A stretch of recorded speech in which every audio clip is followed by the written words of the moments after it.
ভোরের সোনালি আলো ছড়িয়ে পড়েছে চারদিকে। পরিবারটি ফজরের নামাজের প্রস্তুতি নিচ্ছে। সবাই একসাথে জায়নামাজে দাঁড়ালো। ঘর ভরে গেল শান্তি আর প্রশান্তিতে। নামাজ শেষে তারা হাত তুলে দোয়া করল, বরকতের আশায়, সন্তুষ্টির আশায়। দেখতে দেখতে ঈদ চলে এলো।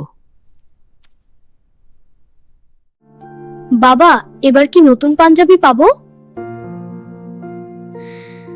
মেয়েটিও লাজুক কণ্ঠে নিজের ইচ্ছার কথা বলল। আমার বান্ধবীরা নাকি সবাই নতুন জামা কিনবে।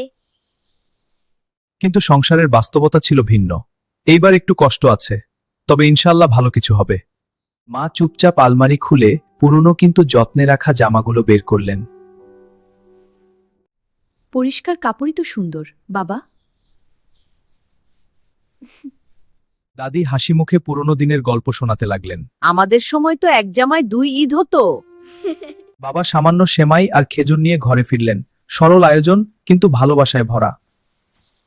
মা যত্ন করে জামাগুলো ধুয়ে রোদে শুকাতে দিলেন। রোদের আলোয় পুরনো কাপড়গুলো যেন নতুনের মতো ঝলমল করতে লাগল। ইস্ত্রি করতে গিয়ে ছেলে একটু ভয় পেয়ে পিছিয়ে গেল। ঘরে হালকা হাসির মুহূর্ত। দাদি মনে করিয়ে দিলেন, মন ভালো থাকলেই ঈদ সুন্দর হয়। ঈদের চাঁদ দেখা গেল। আকাশ ভরে উঠল তাকবীরে। চাঁদ দেখে তাদের চোখে ফুটল নির্মল আনন্দ। ঈদের সকাল আবার এলো সোনালি আলো নিয়ে।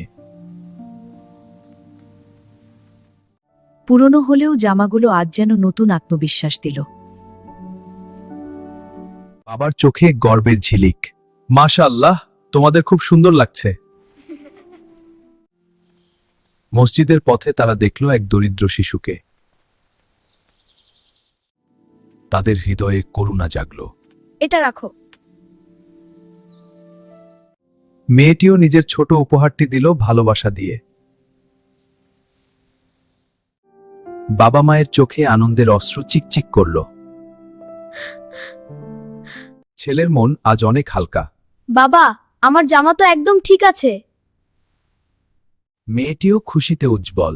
আমারটাও খুব সুন্দর। ঈদের নামাজ আদায় করে তাদের হৃদয় ভরে উঠল কৃতজ্ঞতায়। সাধারণ সেমাইয়ের মিষ্টিতেই আজ তাদের হৃদয় ভরে গেল। ঈদের আনন্দ নতুন কাপড়ে নয়, আল্লাহর সন্তুষ্টিতে। অল্পে সন্তুষ্ট থাকলেই আসে প্রকৃত বরকত।